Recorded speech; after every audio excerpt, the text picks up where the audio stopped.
கொடுத்து 2 3 மாசம் இருக்கும். எதுவுமே இல்லாம எல்லாம் மற்றவங்கெல்லாம் சொன்னாங்க, நீங்க எங்க சொல்ல போறாங்க அப்படிதான் அறிவு கொடுப்பாங்க, எதுவுமே பண்ண மாட்டாங்க. ஆனா நான் ப்ரேயர் வச்சிருந்தேன், ஏசப்பா எங்க வாழ்க்கையில பிரயோஜனமா இருக்கணும் ஏசப்பா, நீங்க உதவி செய்யுங்க, உங்க சித்தம் தான் நடக்கணுங்கிறத வந்து நான் ப்ரேயர் பண்ணிட்டு இருந்தேன்.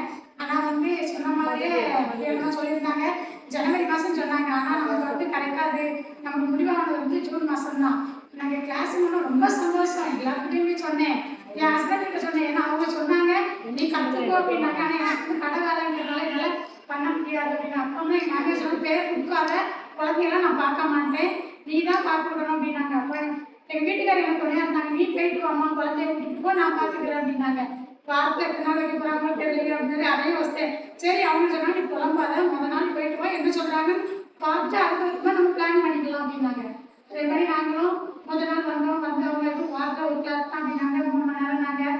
ஆனால் பரவாயில்ல, எனக்கு மிஷினில் நான் உட்கார்ந்ததே கிடையாது. அப்பன்னா நல்லா ப்ரேயர் பண்ணிட்டு ஏசப்பா எல்லாரும் டச் பண்ணுறாங்க. நான் அந்த வாரம் ஒன்றுமே தெரியல, அடுத்த வாரம் நானும் ஹோம்ஒர்க் முடிச்சு கொடுத்துருக்கேன் அப்படின்னு சொல்லிட்டு நானும் கேட்க ஆரம்பித்தேன். ஆனால் எனக்கு வந்து சுத்தமாக தெரியாது. என் ஹஸ்பண்ட் இவங்க எஸ்தரங்க சொல்லி கொடுத்தது எல்லாமே, இந்த நூல் கொடுக்கறதுலேருந்து எல்லாமே அவங்க சொல்லி நான் கவனித்தேன். அதில் இருந்து தான் நான் வீட்டில் போய் மிஷின் வாங்கினே ப்ரேயர் பண்ணிட்டு நான் ஒரு பற்றி வீட்டுக்கு போனால் தெரியாது நீ எப்படி கொடுக்குற அப்படின்னாங்க. சொல்லி கொடுத்தாலே நான் செய்கிறேன், தெரியாது டவுட் பண்ணி நீங்கள் சொல்லுங்கன்னே செஞ்சேன். அதுக்கு ஒன்றுன்னா தச்சு பழகினேன். எனக்கு கிளாஸுக்கு நாளைக்கு முடியும், நாளைக்கு சனிக்கிழமை கிளாஸ் வரணும்னா வெள்ளிக்கிழமை தூக்கமே வராது. ஐயோ நம்ம முடிக்கலையேங்கிற பயம் எனக்கு இருக்கு. எல்லாரும் வச்சுக்குவாங்க, நமக்கு மட்டும் பெண்டிங் இருக்குன்னு சொல்லி வாஞ்சியோட தைக்க ஆரம்பிச்சேன். மிஷினும் உடம்பு மெல்ல தச்சு இருக்க மாதிரி இருக்கும், சைடு டைம் போன மாதிரி போயிடும்.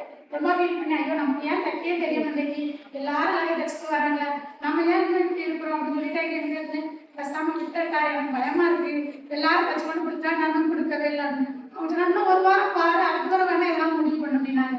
சரின்னு சொல்லி அதுக்கு கூட திரும்ப ப்ரேயர் பண்ணி தைக்க ஆரம்பிச்சேன். அதுக்கு பிறகு அவங்க கொடுத்த ஹோம்ஒர்க்கு தலைவாணியோட ஒன்று சொன்னாங்க, நான் 4 தைச்சேன்.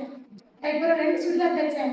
அதுக்கு பிறகு இப்போ ப்ளவுஸ் இதோட 2 ப்ளவுஸ் அதனால ஞானமா தைக்கிறதுக்கு ஞானம் இல்லை. நான் ப்ரேயர் பண்ணேன், ஏசப்பா தப்பு வரக்கூடாது, ரொம்ப ஒரு கவனத்தில் தைச்ச ப்ளவுஸ் ரொம்ப பிடிச்சினோன்னா தெரியல எதில் எப்படி தைக்கணும்னு சொல்லி ப்ரேயர் பண்ணி தைச்சேன். அதுக்கப்புறம் நல்லா எனக்கு அவங்க அனுப்புகிற அந்த யூடியூப் சேனல் வந்து நமக்கு ரொம்ப யூஸ்ஃபுல்லாக இருந்துச்சு. எவ்வளோ வந்து நம்ம ஒரு கிளாஸ்க்கு போனப்போ அந்தளவுக்கு வெளியெல்லாம் சொல்லித்தர வாய்ப்பே கிடையாது. எங்கள் பக்கத்து வீட்டில் உள்ளவங்களும் போகிறாங்கன்னு காட்டுவேன், இவ்வளோ நல்லா சொல்லி கொடுக்குறாங்க அப்படின்னு எல்லாருமே கேட்பாங்க. அந்த அளவுக்கு நல்ல ஒரு தெளிவான சொல்லி கொடுத்தாங்க. அவங்க வந்து நம்ம எந்த அளவு இருந்தாலும் எட்டி பார்த்துருவாங்க, இதுல நீங்க இந்த தப்பு பண்ணியிருக்கீங்க என் கூட இருக்கிறது கண்ணாலே சொல்லிடுவாங்க.